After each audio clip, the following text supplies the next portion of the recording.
kind of on topic, but I had a girl in high school that enjoyed smelling farts and admitted it to everybody. Yo, like that's fine. that was her thing. Yeah, what's her I'm not judging.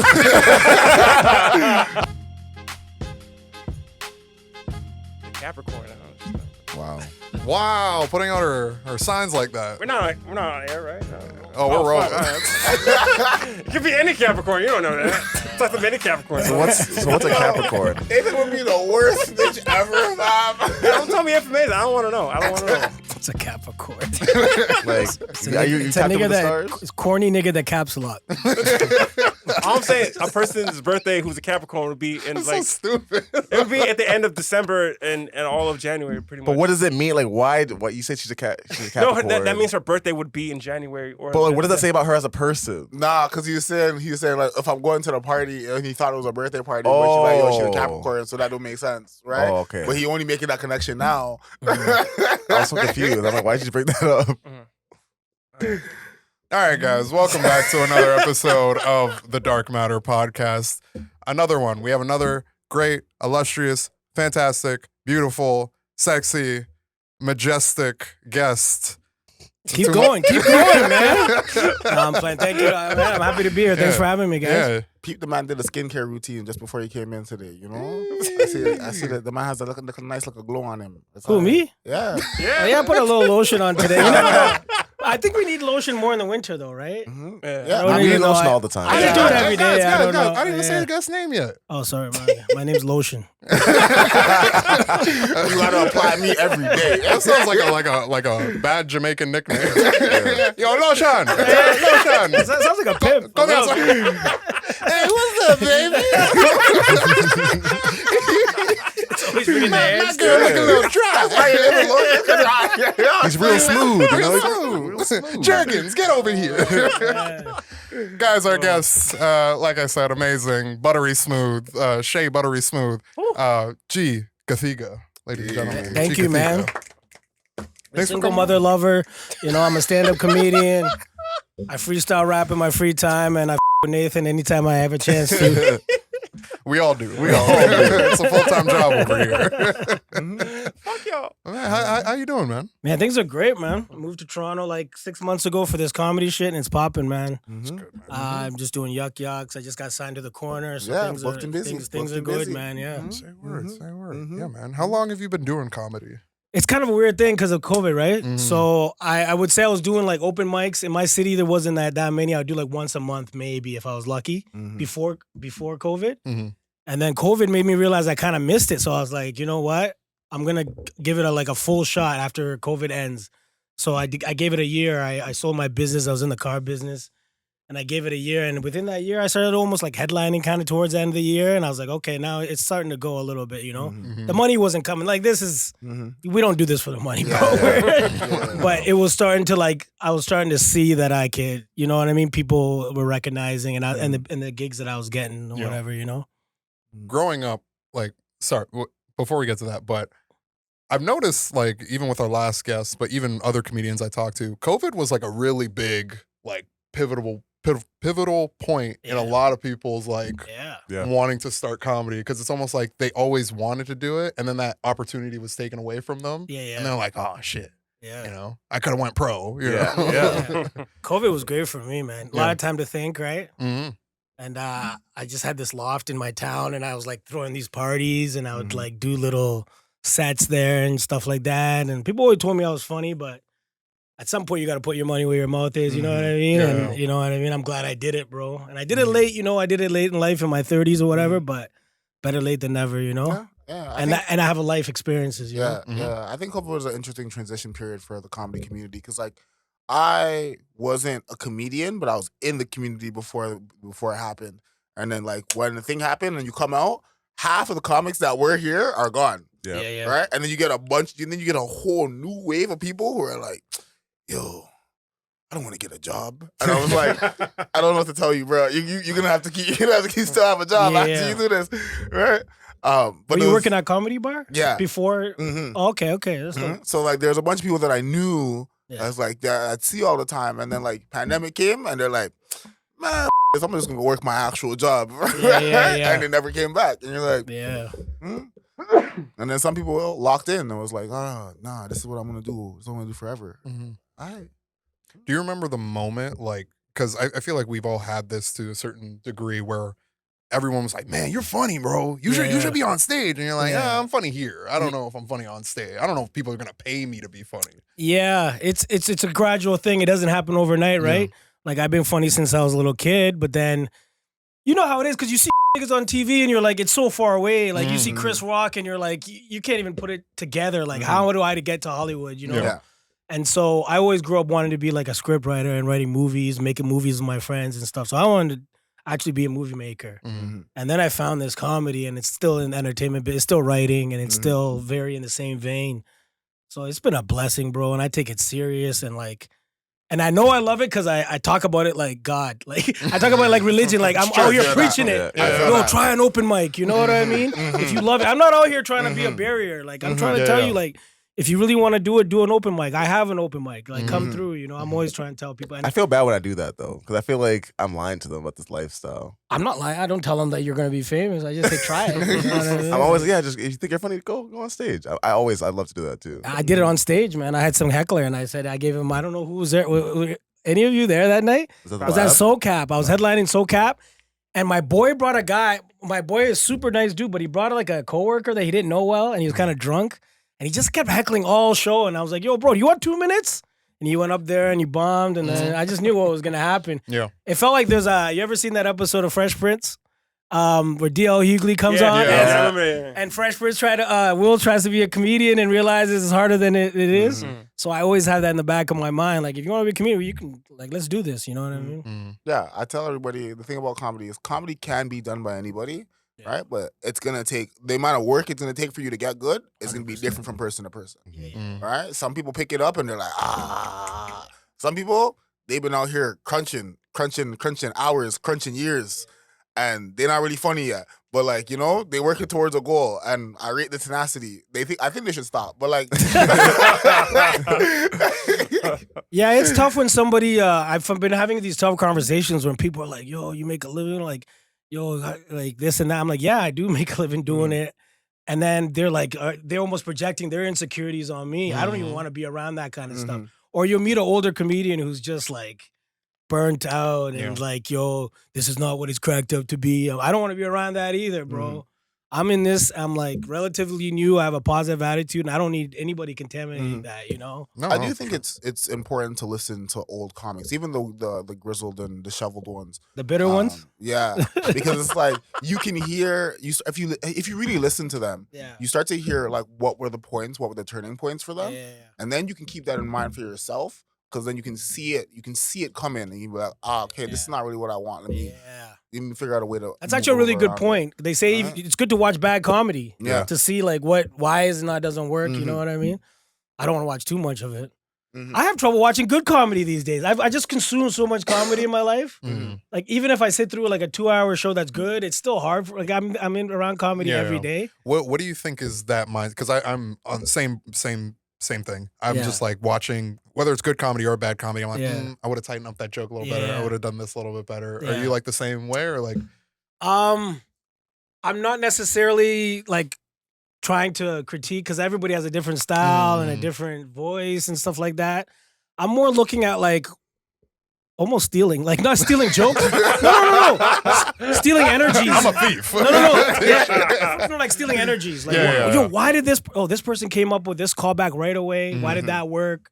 You know, we're getting into the really inside baseball. The technicalities of it when you start getting deep is deep and you're like, because I'm a historian. Like I'm listening to people's jokes, how they're evolving. Yeah. I'm like, yo, you forgot to do your tag. I tell people. I love that. When you tell somebody and they're like, damn, I didn't know this guy knew my joke like that. You know what I mean? Yeah. I think that's one of the biggest compliments I like to give comics, and then when comics give to me is when they can like, oh, I saw you perform this joke like 5 months ago, and you're hitting it. It's great. You didn't do it as well as you did it 5 months ago. You should sharpen that up and all that stuff. What's your opinion on comics giving other comics advice? I'll also preface this: unsolicited advice. Unsolicited advice is weird. But because like I don't know you. It's tough, right? Because, man, there's so many different paths. There's so many different ways to do comedy. I can't tell this guy who's doing like props to stop doing props. You know what I mean? Yeah. I don't know. Like, I don't know what's gonna be funny to a crowd, and I think we need to be less critical. Yeah. I think there's too many comics out here saying like this guy's not funny. This and that. Like, bro, it's not. You're not the end all be all of what is funny. You know what I mean? Like, it's music. Yeah. And this guy does country music. This guy does instrumentals. This guy does different stuff. This is all it is. You know what I mean? Like, Too many times I've been seeing the same country artist go up there and nothing from the crowd. What I like to Yeah. do is I don't like to judge. I like to tell people like a joke that I like, or like I like this premise, and then keep working on it. That's like if I see something I'm like, I like that, keep working on it. That's like my goal now. Just be like, you see something, say something. Fair. you're a nice guy. When I watch comedy, I wouldn't call it critiquing, but I look at it and I think about how to optimize other people's sets. Because I feel like in my mind, if I can learn how to write other people's sets and make them great sets, it'll make it better for me to write a great set. Right? So I'll listen to people's things and be like, okay, this is where the wording is wrong here. Da, da, da, da. And it's like, and if I find something that's like really clear in my head, then I'll walk over and be like, yo, fam, can I give you a little pointer? Like, do you want it? Or I can run off and do a sex thing. Right? If they say, yeah, boom, I'll throw it to them. Maybe they use it, maybe they don't. Right? But it's watching comedy is an exercise for me, and it also 100%. keeps me engaged. Yeah. Right, because you're just sitting at an open mic for what, hour, 2 hours, right? It's like if I pay attention and I'm just like listening and putting pieces together, right? I feel like I'm getting better. Yeah, it's a play. It's you're watching tape, right? Yeah. You know what I mean? Oh, and to add on to what you were saying about, sorry, what was that question you just asked? Criticizing and whatever. Unsolicited advice. I do okay. So I do a lot of crowd work. I don't know if you guys are probably familiar with my shit. I do a lot of crowd work. So what I'm doing when I'm watching somebody is how would I have spun that crowd work? Yeah. That's mainly what I'm doing. I don't look at like how I would have spun that joke because that's not my voice. You know what I mean? I can write a joke and I know what my voice sounds like. I'm still evolving, obviously, but it's usually the freestyle stuff. Yeah. You know, and I'll watch like a set even on Instagram or of a pro, and I'll watch myself and I'll put myself against a pro. I'm like, do I sound like a pro? Do I sound like somebody would pay for? And that's the other thing. People are like, book me.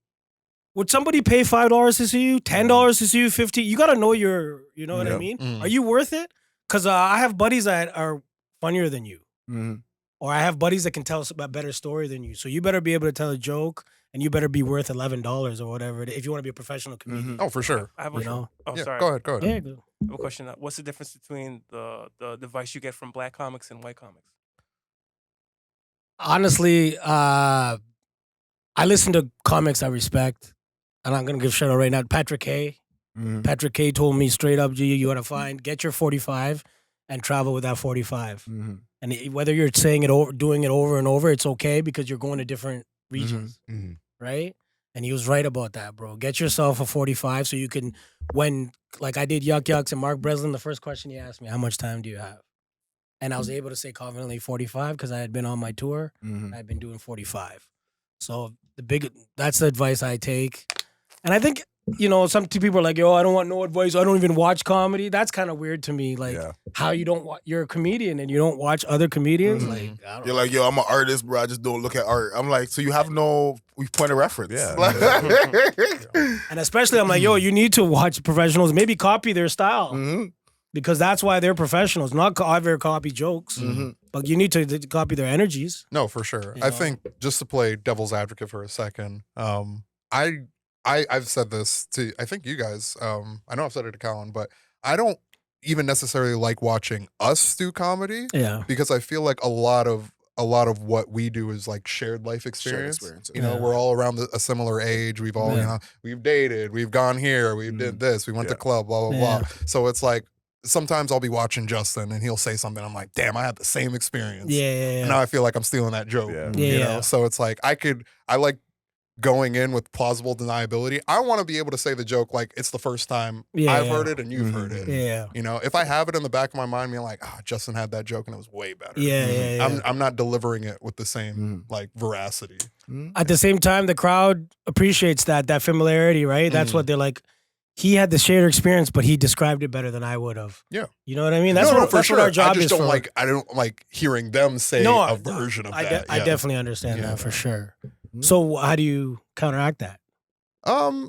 mostly when I see them do comedy or even yourself, I'm just there to enjoy it. I'm not there to critique it. Like that part of my brain is like clicked off, you know? Not to like say it's like an apples to apples comparison, but like when I go watch a Marvel movie, I'm not like, the writing could have been a little tighter there. The action is nice, but I'm just like, I'm here to have fun. I'm seeing my friends. I'm having fun. This is great. When it comes to like how I look at how I do my comedy, it's a lot more like meticulous, and like I try to compare my style to other comics that I admire, and seeing how it differs, how I have how I'm unique in that regards, and how to amplify that to a certain degree. And I think some of that stuff is only time. Right? You can't, like, these guys are trying to fast track it. Like, I meet these new comedians who are like, oh, I'm trying to do crowd work and all that. Bro, it took me years to get into crowd work. You know, and it's like, you got to get the fundamentals before you throw a pass behind your back. Yeah, but it's annoying. It's annoying to do the work. I get it. I love doing comedy, and I will continue to do it for God knows how long. Right? But the idea, it's this thing of like, I know there's so many like I can see all the avenues that I'm like, yo, I gotta work on this, I gotta work on this, I gotta work on this. And I'm like, I am not, like, I don't consider myself a comic until I can hit all of these points. And it's like, and then you talk to niggas and it's like, yeah, fam, 5 to 8 years, bro. And I'm like, I understand you're right. But I hate that feeling. It's a liminal space, right? It's like I'm doing it, but I'm not there, and I'm going to be in this space for a very long time until I get to the other part out. I mean, but I feel like you touched on it earlier when you were speaking, but like it's a different path for everybody. When I was not even when I started doing comedy, but I started going to open mics just watching comedians do comedy. And one of them niggas. And I was just like, maybe not. And I was talking to another comedian, I won't say his name, but he was just like, yeah, even if you try, it would be probably years before you got your first book show. Literally the first time I did open mic comedy is when I got my first book show. And that's what I'm talking about, listening to these people projecting their whatever it is. And you notice I never said years, I never said a timeline. I said it's experience, you know what I mean? And some people have like an intuition that can tap into something quickly, faster than others. And some people take longer to do stuff. That's what I'm trying to say. Like, I had to get kind of on the ground running because I was a little older, but I had the experience of like the life experiences. So that helped me get into it quicker. And my other experiences from just being a public speaker and coming from marketing and sales background. So you draw from all these things, and not everybody's drawing from the same well. You know, some people are drawing from less things, right? Some people are drawing from like shallow kiddie pools. Absolutely. I think when you're talking about skill building, and I'm a strong believer that like everything is a skill. And like skill building is created in one way of like learning. And then the talents. And you don't have to always learn as much if you're if you're more talented. But eventually, like the person who's doing the work is going to pass people who are just talented. My girlfriend has a really good quote to counteract what you just said, but I don't think it's her quote, but she says it to me all the time. But hard work beats talent when talent doesn't work hard. And Gethiga say that. That's not her quote. I heard that on a rap battle. I think Slave Master started that shit. That's crazy. She's white. She heard it from her granddaddy. Makes sense. Who told my granddaddy. Makes sense. And I actually don't think that contradicts it. I think because I think if two people are working hard at a thing, the person who's more talented is going to win. Right? But as soon as the person who's more talented starts to lax, that's when you get overlap. That saying is what he was saying. A saying that I've been like lately is how you do anything is how you do everything. So I watch somebody do, if you're not taking like a small task in your house seriously or procrastinating, it's gonna bleed over, I feel, into your comedy or into other aspects of your life. So I've been trying to like really hone in on everything. So like how I do anything is how I do everything. And like getting good at comedy helps you get good at other things in life because you have something that you can lean on. Like, I'm good at this thing. Now I can kind of use those principles to other aspects of my life. You have a foundation now. Yeah, a foundation of like, I know how to do this thing.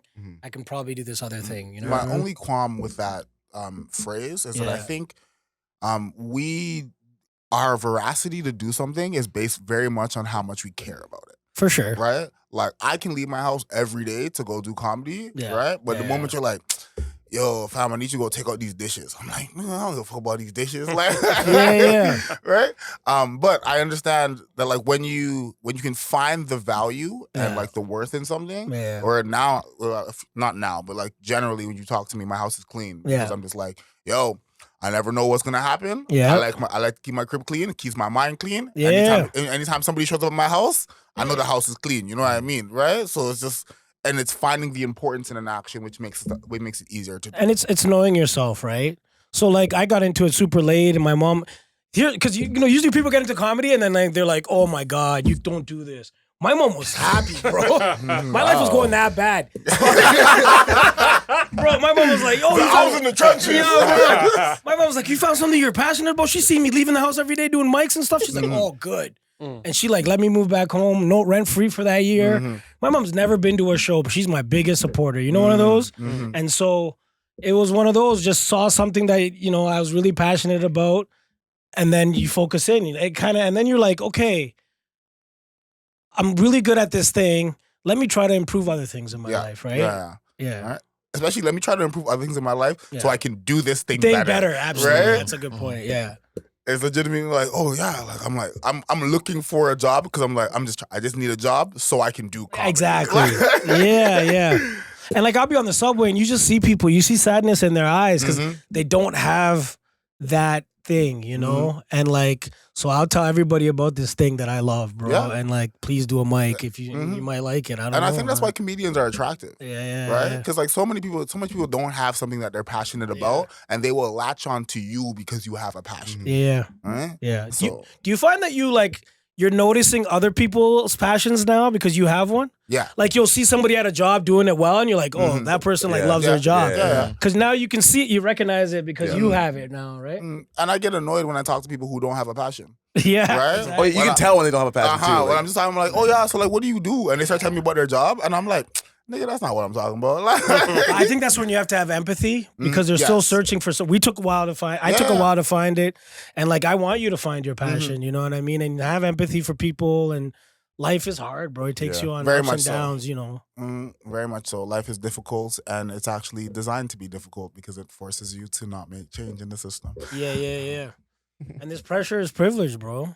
Like if you got a big show coming up, it's because, you know, like this is a privilege to have that big show and somebody else would want that. So you got to remember that. And for me, it keeps coming back to gratitude, bro. And wake up, man, I get to make people laugh, bro. I don't care if I get paid $12. Yeah. I don't- Somebody hands you money because Yeah. they could elicit a response from these My mom said something crazy to me. She goes, it's crazy that you get paid off something that you created in your mind, you know? And a lot of people don't get paid from things they create, right? They go to work and they exchange time for money, right? And I think that's disgusting. But no, it's just, it eats at your soul. Not too long ago, you were one of these. No, for sure. No, I exchanged for money, but Look, let's be clear here. no, but you know what I mean? Like, no, for sure. Like you need to be able to want to do with whatever you're doing. You got to be able to do it even if you weren't getting paid. I think that's an amazing thing if you can do that, right? But it's not feasible for everybody, obviously. You know. Yeah, and it also takes time to like build that foundation, right? Because you got to spend a lot of time, and there is something to be said about your hobbies and your passions not having to pay you, right? Because sometimes that process of trying to monetize what your passion is can ruin that your love for it. 100%. Right? But if you can figure it out, right? That's the ideal.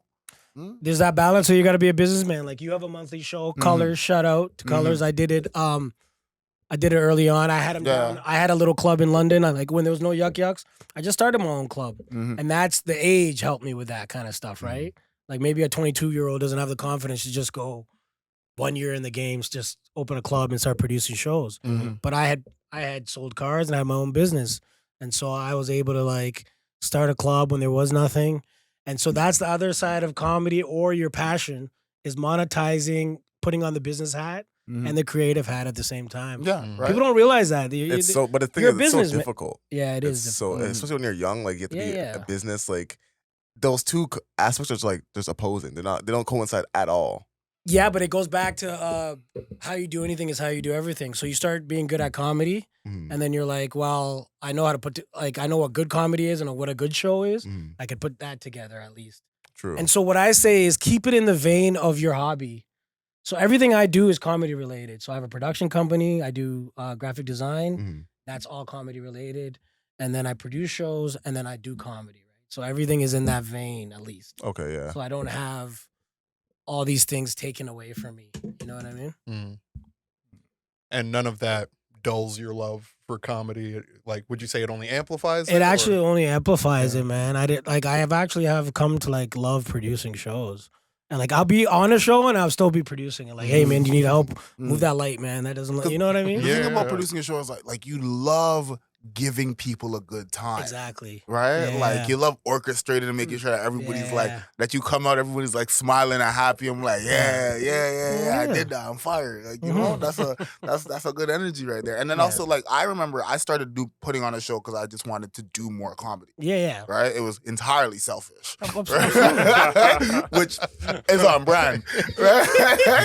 Right? I was just like, oh, I want to make sure that I do have something to look forward to every month, that I have like a performance to look forward to every month. Yeah. So I started putting on a show. And then like, you know, you deal with the rigmarole of trying to get people to come in and sit down and like convince people that like, listen, I am trying to sell people gold and they're looking at me like I have shit in my hand. And I'm like, right? Right? And you gotta like give them a taste. You gotta there's a few ways, and like now it's legitimately, if I go outside and I'm talking to random strangers, I'm pitching my show. Right? Yeah. I'm like, yo, fam, come to this. Like, it's Absolutely. gonna be good. It's gonna be a good time. And that's how we clicked. When you do a show, it's you. Mhm. So the way Callan did it is like kind of very similar to me. I love music.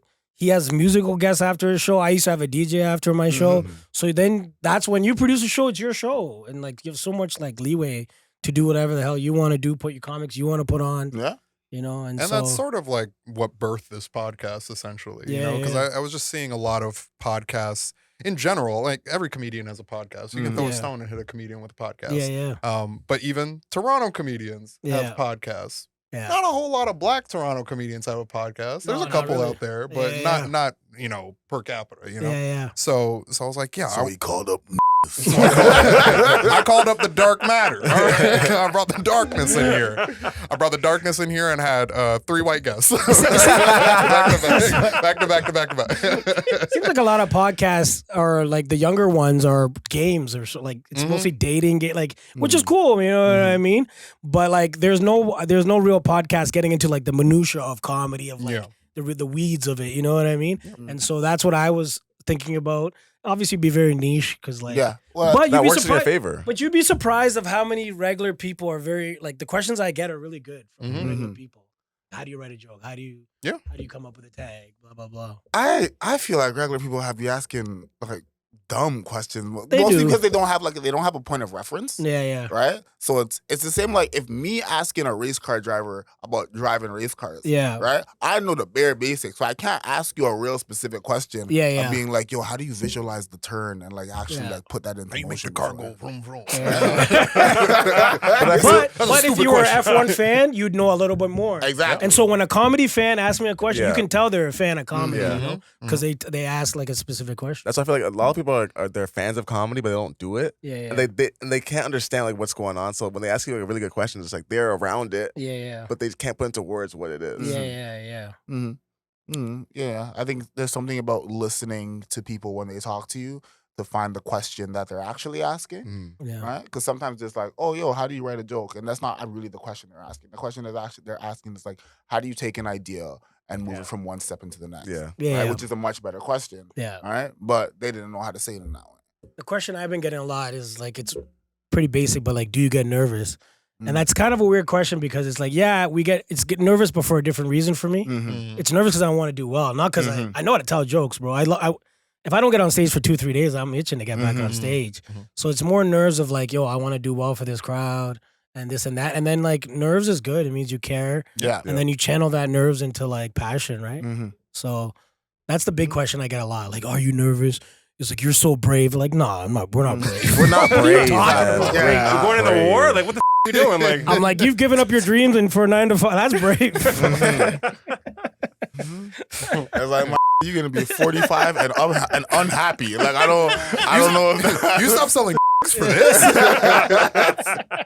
You know how many times I'm like, I'm one of the softest mans. You know, I'm like, I need to sell some. Yeah, bro. I need some fucking money. I need some new Nikes. Oh, bro. man. I almost tried selling weed in uni, but I knew I'm not a salesman. I am not. I'm not a nigga for The like drug that literally sells itself. Yeah. And you're like, I couldn't sell I this. feel like you'd be too nice, bro. You'd be Yeah. giving people spots and like, this guy owes me. Yeah, you can't be too nice. I'm not a terrible salesman. Like, Yeah. you know the thing. It's like, oh yeah, sell me this pen. Yeah. People be like, yeah, sell me this pen. I'm like, do you need it? Like, no, so don't buy it. Like, you don't need it. I feel like you saw good at Gen Z. You know what I Probably. mean? They don't want the pressure. They just want. Allegedly, I'll be selling drugs by accident a lot. The stipulations in that sentence. I'm not like a seller. I'm a facilitator. I can like steer you in the right direction. But I can't like sell it to you myself. You're a middleman. Yeah. Gotcha. Right? I'm an opportunistic dealer. That's what it is. Fair. You know what? Let's change the narrative. I don't like a podcast of a bunch of black people talking about selling. Come on. We're better than this. I study Yeah, chemistry, it's man. called dark matter, not white matter. Okay, Right? all right. So let's move back. Let's Not move that back white into the girl. comedy conversation. How do we feel about writing jokes for each other?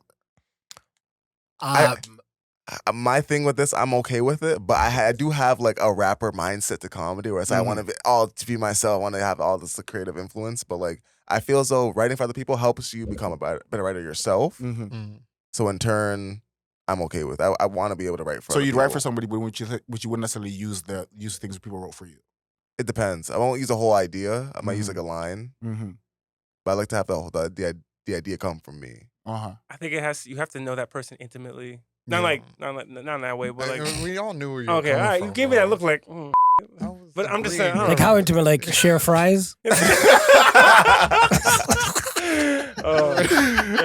Brought back French fry gate. I'm playing. Well, I'm just saying you have to know that person in and out to like kind of know where they're coming from, and I think that's the part that people are missing a little bit. Yeah. I mean, you can write a joke for anyone, but like it's just like if you want a really good specific joke about them, Yeah. you have to know them. The thing is, I actually think there's a bit of value to somebody who doesn't know you well, to a comic who doesn't know you well, but has an idea of who you are and writing you a joke, because that gives you an idea of what the outside person looks at you. Yeah. Right? Because it's like when you go on stage, people go on stage and you can say like one thing quickly about yourself. That's like, it might not be true, but it's what the audience immediately recognizes. Yeah. Right? I have no idea how to do that. I go on stage and I'm like, I feel like I look like a hoe. And like most people are like, yeah, you look like a hoe. Or at least like right from their like persona, I guess. That's what I'm trying to say. Yeah. I think it's a good exercise. Me personally, I wouldn't take any jokes. I just feel like it. Like I agree with you, Justin. It's a personal thing. It's like comedy is such a personal thing. Yeah. But I think it's a big compliment. If somebody writes a tag for you, it means they like your joke. Yeah. Nobody writes tags for jokes they don't like. Yeah. But we know way too many comedians who just have big egos, who thinks like, I could make you a star. I could give you that joke that skyrockets you. And it's just like, Yeah. it's like, oh, some comedian coming to me, you should use props. I've never used props a day in my life. And it's like, I like props. You should use props. Yeah. And I'm like, I think this is where being a big black guy comes in handy for me, man. Like, not too many people try to tell me too much shit. I don't get too much hecklers. I don't get, you know what I mean? Yeah. Like, Yeah. Really? Yeah. yeah, like I You light skin is different. Yeah, I get the opposite. Can't wait to heckle shit. You just like ooze weakness. I don't know what it is. you. You're doing it right now. Drug you. Can't sell weed. Shut the fuck up. selling oregano. At least I got a job. I'm getting one. You gave me a job. Shut the fuck up. You gave me the application. Fuck you. will you take off the mask in the interview? What if they ask? What they bring up? No, I'm not doing it. No, You're not I've doing done it? that before. I was like, I'm not doing it. Fuck you. Just there's lots of jobs where you wear masks. Yeah. Right? Laboratories and shit like that. Fucking. Dems. I'll be naked mixing coke or Nail tech something. or some shit. Hey man, that's fine with me. It's not a job's a job. By the way, the hair's looking good, man. The Thank waves you. are coming in. I appreciate I it. got a question, a do-rag question. I'm a baldy. How come you guys wear the do-rag almost more than you have your hair out? Keep You know the what I waves mean? down. I know it's to keep the waves down, but it like if you have it on 17 hours of the day, like it defeats the purpose. I don't know. No, Scares the white people. I don't know. I just see people with do-rags. Like I've seen a guy with a do-rag more than he has like his hair out. Hold on. Think about it like this. Fam, so you know your best pair of shoes, Yeah. Okay. right? Do you rock those every day? No. All right, it's the same thing with the waves. Oh yeah, you're saving it for You're saving it for big occasions? Yeah, exactly. So like, if Alright. you're going on a date and you get So we still can some steal the fries, fries. you know, that's when you pull it out the waves. It's just not even, you know. But I'm with you. I'm with Distracted by you. the waves. Because I used to like get waves. I'm just like, I'm always in my do rag. You have to keep it on to keep the waves nice. I'm like, this is so dumb. Yeah. So now I just like To the point that do-rag became like a fashion thing. Yeah, but I think it is a good fashion thing. You think it's a good fashion thing? Yeah. You see a guy with a do-rag, you're like, yeah, that's a good upstanding citizen. Like, You say that like a white father. You think that's a good thing to do? I think LeBron James kind of changed it. Like NBA players kind of changed the stick. God about no, do-rags. I'm not saying LeBron. He wore a do rag, so can I. I'm not doing that. No. He wears a do-rag for a reason. We all know the reason. yeah. Get waves. Nah, because his hairline is at the back of his head, bro. Like Yeah. my hairline is doing the heck back. But honestly, like when you wear like there's a horrible stigma with the do-rag. Like today, I was wearing it today, and there was this white lady who was just looking at me like, like what, like I fucked out or something. Yeah. I don't even know what I did. Like I just sat down with a wave cap. Like what the fuck is going on from my life? I do feel that when I first got cornrows in my head top, like I immediately felt thuggish. I was like, Oh, facts. Yo, what? I was with I'm braids. about to say, I'm ready to touch the block. And then Like Mike came out. It changed everything. It changed the game. Like, I don't like the designs on the do-rag. Just keep it to the colors, man. Like my little my nephew has a Gucci Mickey Mouse do-rag. I'm like, come on, man. Like, why are we selling this shit? It should be like cigarettes. Why are we marketing this shit to kids, man? A do rag is an accessory, man. Just think of it that way. My uncle's bald. He rocks a do rag. Yeah. Well, I was thinking about it today. I want to start rocking it. Like, yo, you don't know. I might Exactly, dude. I might have waves under here. But also, it's just an extra. Like, I love an accessory, right? Give me a next thing to color code with the outfit. You know, With the bandana, like your bandana is sick, but the do-rag, I'm not a big do-rag guy. I think we need to like if my girl pulled up with a like it's a stud thing too. A lot of lesbians it's become. I think lesbians have taken the do-rag away. That's I'm not. I kind of read it though. I kind of read it. lesbians are taking the do-rag. Listen, It's over. my sister cut her hair. Like she cut it down, right? Yeah. And I was like, "Yo, you gotta get waves and Facts. a do rag. Like, yo, you're gonna kill him." And she's like, "But like, I'm trying to get." Because I'm like, "All right, so you're gonna come with me to the club? Are we gonna kill him, or you gonna help me? You gonna help me kill him?" She's straight though. Yeah. Some Okay. girls have the head shape for like, I'm like, let me see what the lineup. Exactly. Like, yo, listen. I'm a big fan of the short hair. Have a nice head shape, If you can pull off the short hair, you're hot. mm-hmm. You know I what I feel mean? like it's always short hair, fat ass. That's always the combo. I like it's a good combo. And long hair, fat ass. Who was the girl And no who was hair dating, fat. Kanye? Amber Rose. Yeah, Amber Rose. Yeah, Right? straight up. Pioneer. I'm a big fan of. I've never seen like a bald headed shorty with no ass. Yeah. I don't. Show me a bit. Show me. Yeah, they don't exist. Pull it up. I'm telling you, like once like they cut their hair off, it goes like something. It's a natural BBL. You cut the hair off, that Activates their mutation. Maybe they're putting the hair in their ass. Barbers were the first BBL surgeons. What do you guys think about BBLs, man? I mean, I'm not like against fake, it. yeah. Listen. If the thing feels nice, we can have a larger conversation about plastic surgery in general, and I am entirely for plastic surgery as long as it is actually accessible to everybody to do, right? Because I feel like everybody has little bits and pieces that they want to change about themselves. Oh, you want to make it accessible to everybody? Yeah. Come on, bro. Yeah. That's not how the world works. Listen, but that's how I feel like it should work. Right? Yeah. I'm not saying everybody has to get a BBL because I actually don't think everybody will do that. Yeah. Right? But I feel like I know if I was going to go get a little thing here and there, right? It's probably just going to be, it's like real minute changes to my right? Yeah. I love my nose, I like my ears, I like so much things about myself. It's What like, would you change? right? I think my eyelids are too small. What? So specific. They're too tight? Huh? Or how does that work? It means small. It's just like I just wish they're too big. Oh, it's like, okay. Like, you know, I want more of my eyes to be seen. You want your eyes to get circumcised. Yes, I want my eyes to be circumcised. I got circumcised when I was 14. Right? You guys want to get into that? That's fuck. Why? so my culture, I'm Kenyan, and in my culture, back home you get circumcised when you're 13 to become a man. Yeah. They take you like it's wild. They take you and just put you in cold water and do it. back in the day, right? Mhm. So I was in that kind of in between phase where I'm here, Mhm. and my mom's like, "Yeah, it's time," and we had to find like a Jewish doctor out here in Toronto, Mhm. and I did it. It wasn't that bad, like the stitches was dissolved or whatever, but man, like explaining it to my classmates and stuff, like why I wasn't in school. Why would you have to explain it to your classmates? Because I when was does that playing, ever come I think I was up? on the basketball team or something. I couldn't play ball for like a little Oh. bit, and they were like, "What the fuck?" They're like, "Yo, So what's the recovery time? Like, what's it's not that long, bro. It's a couple weeks." were you awake for it? Like, Yeah, you're awake for it because did they numb you? so they numb your dick. They put a needle. That's the most painful thing. They put a needle in your dick to numb it, and then you're awake while they're doing it. It's wild. Did you watch? And I couldn't even watch it. I don't even know. But it wasn't, I don't know. So I've had the best of both worlds. I didn't have sex before I was 14, but I've had the best of both worlds. So I want Do my you feel a difference? I want my foreskin back, bro. I talk about it. Yeah, you feel a difference? I talk about it in my stand up, bro. I wonder the numbers. Like, what are the percentages? Of, like, I think there's more circumcised than I for think, sure there is, right? But I think it's like we're in a weird phase where people are getting them later on, Yeah, or people because I think women are now saying like it looks more appealing. for sure. I wish you could have both. I wish you could have like a rip away. That would be kind of Like a sick. tearaway jeans? Yeah. What do you want? I'll give you whatever you want. put a shiesty on your dick. A do-rag, if you will. But they got waves now. Skin waves. It's just wrinkly. It's wrinkly. I got the 720, bro. I think we're on to something, man. The dick rag, man. The dick do-rag, bro. But you see what I'm saying? I couldn't That's hear you how say you that accessories. joke and being Just like, gotta get niggas I to wear can perform condoms. that. Yeah. Call it a But you do-rag. technically you could. Right? It happened to me. It was my experience. Yeah. You know, less single mothers though. Yeah. Single mothers will work with anything. That's what I like about single mothers, man. Mhm. Single mothers could look at a weird dick and be like, yeah, I could work with this. Yeah. You know what I mean? They're less picky. They just like they've experienced so much of the world that they're just like, yo, Yeah. I still rock with this. Yeah. This is still okay.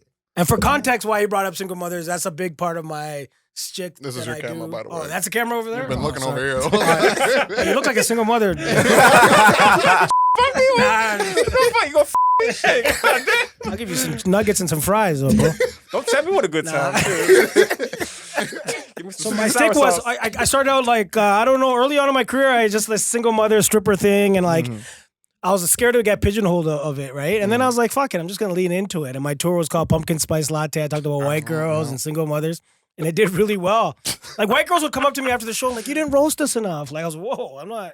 So I was like, all right, I'll lean into this thing, man. It's okay. Like I grew up in London, Ontario, like around lots of white girls, Brother. like you know what I mean? Brother, it was crazy. I went to London, Ontario for like a college competition. Okay. And this is when I was single and I had my Tinder. Oh shit. Things were popping out there. White Britneys and Ashleys Yeah, I'm and like, are Taylors. we just like a foreign species out there? You're Like, you're exotic over there, yeah, man. It's like, it was crazy. I told my boy, I'm like, Yeah. change your location to London. You're good. Yeah, it's just London is a weird thing where it's not that far from Toronto, but like the lifestyle's far for them. Yeah. Like for them to date a Toronto guy, like a Toronto man, is probably like an exciting thing. You know what I mean? Like if I told a girl I'm from London and told her I'm in Toronto, I'd get two different big reactions. Yeah. You know what I mean? Like it's just a thing. Girls think guys from further away. Mm-hmm. Tell a girl you're from the UK, like you're from the UK without an accent, whatever. But I mean, guys are the same way. We like, I want something exotic. I want like a Latino. We like accents. nah, give me a girl from Rexdale, bro. Nah, I'm joking, but you're right.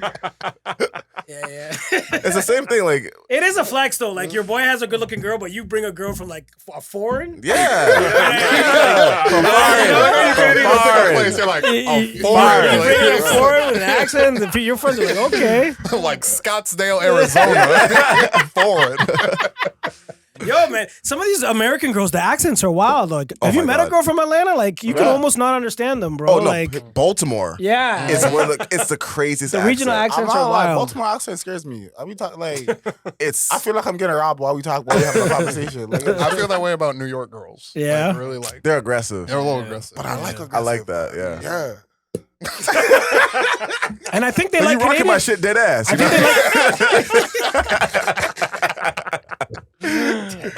And I think they like Canadian dudes just because we're the foreign ones to them, right? Mhm. You got to remember, we have the accent to them, right? Well, that's the thing, right? When Yeah, Caravana happens, yeah. right? All Oh. the Caravana happens. Yeah. Caravana happens, and Yeah. so Caravana happens in Toronto. Yeah. Big thing, right? But a bunch of like people from America come down, and then the funniest thing happens is that you Yeah. see a wave of Toronto Yeah. put on an American accent Oh, for the 100%. whole weekend, Yeah, so they can yeah. pick up shorty. Oh, it's hilarious. I'm the opposite. I get more Toronto during there. I'm like, yo, I'll go on court. Yeah, I like that. You lean into it, man. I it up, I'd go like Milwaukee or something. Oh, hey, don't you know? Yeah, I just came down for Carolina, you know. I brought my own cheese. I think sound like everywhere, though. That's the truth. That is the thing. You know what I mean? Like, yeah. you're not going to sound like that. Oh man, I got. So where did you grow up, by the way? I don't know too much about you. I grew up in Brampton. You're Brampton, okay. Yeah, born and raised. You grew up in what Jada area? Finch, Bomb. Jane and Finch? Von Oakwood. Okay. Rich area? No, just Von Oakwood. Like it's like St. It's Clair a and pretty Dufferin. downtown. Yeah. Yeah. You're in Scarborough. Scarborough. Okay. So, we got like representing like Yeah, we Toronto. a man. lot of We're a lot- GTA for real. GTA. Yeah. Okay. Mhm. Yeah, so it was honestly kind of cool growing up. Like people, you got to take the weaknesses, perceived weaknesses, and turn them into strengths. Mhm. People are like, oh, you grew up in London. What's that like? It's been great, man. I started doing comedy in front of like hick towns, in front of older white people. I feel super comfortable. And then I come in the city and I can do my shit or whatever, or not even. I don't even want to phrase it like that. But I do my You mean, shit. I But know I what you mean. I know click what you in. mean. But that is an element I think Yeah. of black comedians where Yeah. like if I go into a room Yeah. and like my usual set or like even when I'm just talking to these guys, I'm saying the N word. Yeah, if I see yeah. it's a room full of white people, Oh, I'm yeah. not saying that. Oh, no, word. yeah. I dial it It makes back. them way too comfortable. 100%. Yeah, but the thing So, is, there's no black. There's no black. What I'm saying is an actual fact. Yeah. They get way too comfortable. They get too excited. I Yeah. hate that. I have a weird take about that word. So I try not to use it because I don't want no white comedian saying that I have an advantage. Yes, I'm the same way. So I don't use it that much. You'll see it in my sets. I don't want to feel like I have words I have access to that other comedians don't have to. But what a stupid concept. That one It's- word made you better than another comedian. I think it's funny. But It being, is funny. It's but the being best one able to about it. access a word that somebody can't, I feel like that's unfair. So like, I don't. No, Oh, that's it's crazy. weird. No, Black fuck 'em. people. No. I'm competitive, and I want to be the best Yeah. comedian. I don't want to and or but. Yeah, exactly. You know what I I'm mean? the same but way. he had the crowd with him, or but this. No, man. I'll go to Peterborough. I'll go here, and I will connect with a crowd. You know. That is a limp dick excuse from other people. I don't, f- it. You say whatever you want. I don't give a damn. No, 100%. I'm Yeah. not saying don't I say. know, I'm saying. I'm just saying to I them, don't. to them. I don't overuse the word, and you won't see me. I'll even say N word Yeah, a same, lot more than sometimes. I say the. To your point, like I remember I was like earlier on, I was doing like a show in Trinity Bell Woods like, Yeah. for live stream, and I said like my end of the joke I said it with Yeah. and in like one of the comments, and it's like someone's like typical black comedian using punchline. I saw that shit. I'm like, bet I'm not gonna use this in my fucking set. Yeah. You need that. I feel like it makes you a better comic. But I hate when people say that. It's like, well, you can say it. It's like, shut the fuck up. But they've Yeah. been saying this no matter whether it's comedy, sports, whatever, entertainment. They're just Yeah. like, you have a leg up somewhere just because you're naturally gifted. Yeah. And it's Yeah. like, that's a poor excuse to say you For suck. sure. Yeah, you know? exactly. Yeah. And I think with New York comics, I will say is like try to make a clean set. Mhm. Don't you know what I mean? Using I am working on it. overusing, or I looked back at my sets and early on I was overusing the F word and Yeah. swear words way too much. And so it's just like any other swear word. You want to use it once in a while so it has more emphasis, right? Mhm. And if you're using the N word all the time, it loses. I think it loses its value. Absolutely. Absolutely. Mhm.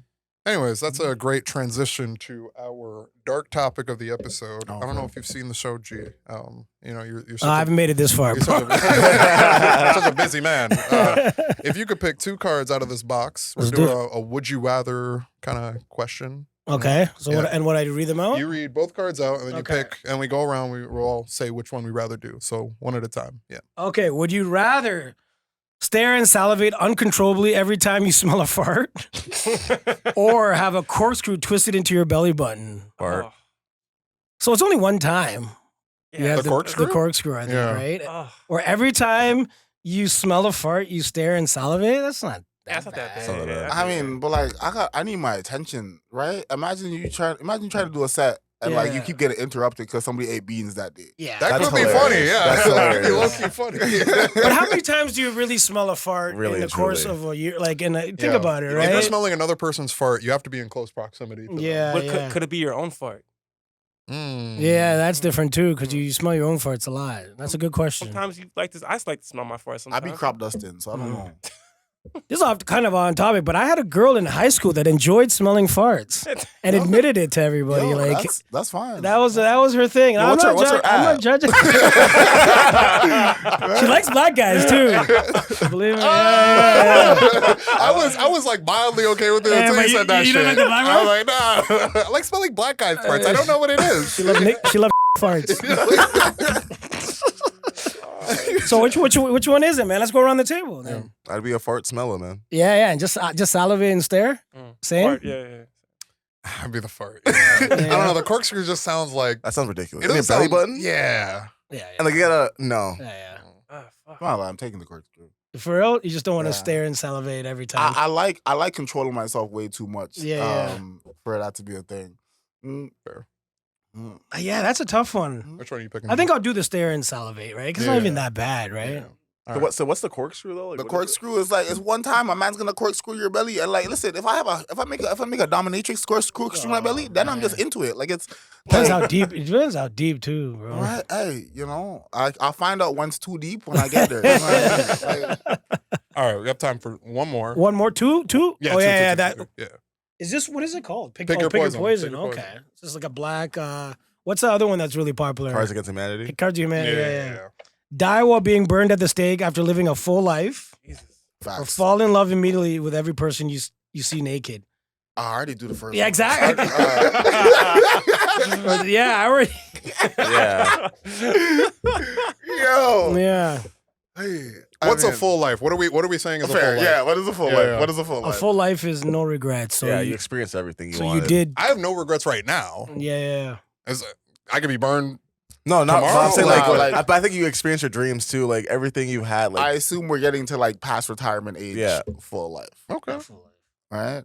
way Yeah. to So go. like. But apparently, being burned alive That's is the one of worst the most way. painful ways to Yeah. die ever. Like, Yeah, right? Because Yeah. like your body legitimately cooks before you die. It's actually really interesting. That's like I don't know. That's you're like, I smell good. fall in love immediately with every. You know what's weird? Which shifted back in the day, everybody wanted to fall in love, right? Yeah. Everybody was looking for love. Now I'm talking to my boy, and he's like, "Yeah, I'm trying not to chill with this girl a little bit. I don't want to catch feelings. It's like a It's disease wild, now. yeah. It's so wild. What wild. what it's become now? Like, Girls will say that to me, and I Yeah. get so annoyed. And they're like, "Oh yeah, like I just don't want to spend that much time with you because I feel like I'm gonna be catching feelings." I'm like, "Yo, catch them, bro. What the fuck?" yo, feelings don't happen all the time, man. Right. People acting like it just happens all the time. I don't You want to know. spend all your life not catching feelings, bro? Like I don't understand. I mean, I Like, get it. You know, you're vulnerable. You know, it's like if I give you Benadryl and you're sick, you're like, Mhm. I don't want to, but you know, it's gonna make me feel better. But Yeah. it tastes Yeah. nasty. You know, Yeah. it's just like yeah. Yeah. but I'm a lover man, dog. Bro. We all know this. We all know this. Certified love I'm on, bro. fall in love with me, bro. Like I'm here for it. wearing the glasses too. Right? Sorry. Fall in love with me. I'm But the here thing for is, it. the caveat to that is that like it's like you have to be naked. Mhm. So what if you're whenever just you see like them, whenever what if you you're see them watching porn? naked. Yeah, whenever you see them naked. Or in the change room. I would just stop watching porn. or yeah, change room. Sauna. Oh, that's true. The naked parade. Yeah, like, yeah. fucking- Homeless old- people, some old Italian man. Mm-hmm. Just, All right. Quickly, so we'll wrap this up. Which one are you picking? Nudity. Nudity? Yeah. Yeah, you're gonna fall in love. All right, I'm falling in love. falling in love. I think I'm just gonna be burning a stick after living a full life. Full life. Yeah, Yeah, you know what I mean? yeah. It's You're not surrounded even- by your kids and Yeah, grandkids. bro. And They're Like- watching me. God. Yeah, that's biblical. Are they gonna eat you? you get a statue. I'm not lying. For life, you get a statue. For life, you get a statue. So you're being burned, G? Yeah, I'm being All burned. right. Yeah, I'm going for life. I get Yeah, I'm getting burned too. Because I read a memoir right before I died, right? Yeah. So that it goes out. You title it "Burning Questions." Yeah. All right, guys, that's been another great episode of the Man Dark on Matter Fire. podcast. I'd like to thank G for stopping by and blessing us with his presence. Thank you, G. Is there anything happening that you want to plug? Any shows? Yeah, man. Osama Sadiq is a big comic from New York. I'm bringing him to Canada along with Zara Kabir, and we're doing like a few cities. Toronto sold out, but London, Ontario, man, buy some tickets. Yucks, bro. And then I just got shows around the city, man. You see my face, G Gethiga, anyone on a poster, come through. We're gonna have a good time, bro. And I just want to say I appreciate you guys, man. Embrace me into the community, and I feel like I have friends, man, and then we do stuff. We go karaoke. We don't just do comedy. Yeah. And I'll be pulling up at Trinity Bellwoods. I'll be doing some like just pop-up shows this summer. Nice. Yeah, All so right. Yeah. June 5th, come to the dive shop. G's actually going to be on the show. It's going to be a good time, good energy, right? Patio? Yeah. Sick. Outdoors? Patio show, Let's go. outdoors. It's going to be good. It's going to be great. It's going to be fun. Follow G wherever you can. Follow G. Poppy_GTV on Instagram. That's where you want to see me in my clips, man. And I promise you, I'm gonna try my best to like take it as far as we can. And I just hope that you guys make that same promise Oh yeah. of just giving your best effort, bro. Let's do You aren't lying. You're like a comedy preacher for real. Yeah, I am. God bless you, brothers, in your comedy journey. I hosted the lab Friday night mic. Oh my god, I don't know how Danton does it. Shout out to Danton in the lab. I don't know how he does it. 4 hours, and then at the end I gave a speech. I'm like, yo, I did this 2 years ago, and now I'm doing yucks and blah blah blah, and they appreciated it, but they didn't get. Right? It's 1 o'clock in the But I morning. want to show them that like you're not just doing this for no reason. You know Yeah. what I mean? There is light at the end of the tunnel, bro. Yeah. Thank you for sharing. Get your head down and get funny. Yeah, thank you for having me, man. Dark Matter. I've been checking it out, the clips. I'm not gonna say I can check out a whole episode. We're in 2024, bro. Nobody's got the attention. Not even our guests watch our shit. So thank I'm you not gonna guys watch for this shit. stopping by and checking us out and locking into the content. You can follow us on Instagram, on TikTok, on YouTube, and on Spotify and Apple Podcasts. Thank you guys for joining us. Take care. Stay blessed, stay beautiful. Bow, bow. Thank you for having me, man.